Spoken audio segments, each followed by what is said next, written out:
What's up you guys? Welcome back to The Fame, and Jinger Duggar says it was funny when people branded her the Rebel Duggar. Jinger Duggar is no rebel, despite what some people might think. In her upcoming book, The Counting on Star reflects on how she ended up getting branded the Duggar most likely to break the rules, and how she reacted to the not-so-accurate label. One offhand comment got Jinger Duggar branded a rebel. In The Hope We Hold, Jinger talks about growing up on reality TV. She was in her teens when her family's first reality show, 17 Kids and Counting, began airing on TLC. Quickly, she had to adjust to strangers recognizing her on the street, the awkwardness of seeing herself on TV, and learning that her sudden fame made some old friends jealous. Jinger also had to deal with people's misconceptions about her. Some of the show's viewers dubbed her the Duggar most likely to rebel. It was all because of an offhand comment she made about how she enjoyed the city.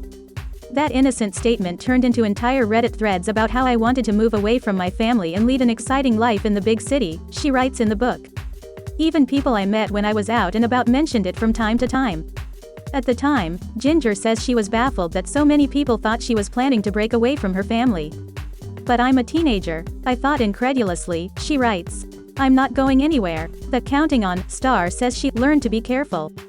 Jinger says she found all the comments about being the Rebel Duggar amusing.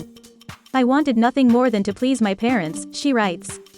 But the experience did teach her to be more guarded about what she said on the show or in interviews. I learned to be careful, she recalls. I learned to think before speaking, to consider how what I was about to say might look splashed across the cover of a grocery store tabloid. I learned to listen carefully to questions I was asked in interviews for the show and to think through how my answer could be twisted to play up drama. Jinger's sometimes exaggerated facial expressions had also caught the attention of fans. She soon taught herself to tone them down. I learned I shouldn't roll my eyes or make a face when the cameras were around, she writes. However, sometimes it was hard to resist, she admits. Jinger says she sometimes cringed when watching herself on TV. In the book, Jinger, now a mom of 2 living in California, also writes about how bizarre it was to see herself on television, especially in her less flattering moments. I was in my awkward teenage years, and I cringed when I saw my hair frizzing in the Arkansas humidity or a shirt that looked less than flattering, even though I had changed my clothes 3 times before the cameras arrived that day, she remembers. Jinger, who says she thought of herself as mature beyond my years, was also embarrassed when she heard herself say something she thought was childish. To avoid those moments, she started to clam up when the cameras were around. That didn't necessarily have the desired effect. I thought the less I said, the more mature I looked, she writes. That made for even more awkward interviews.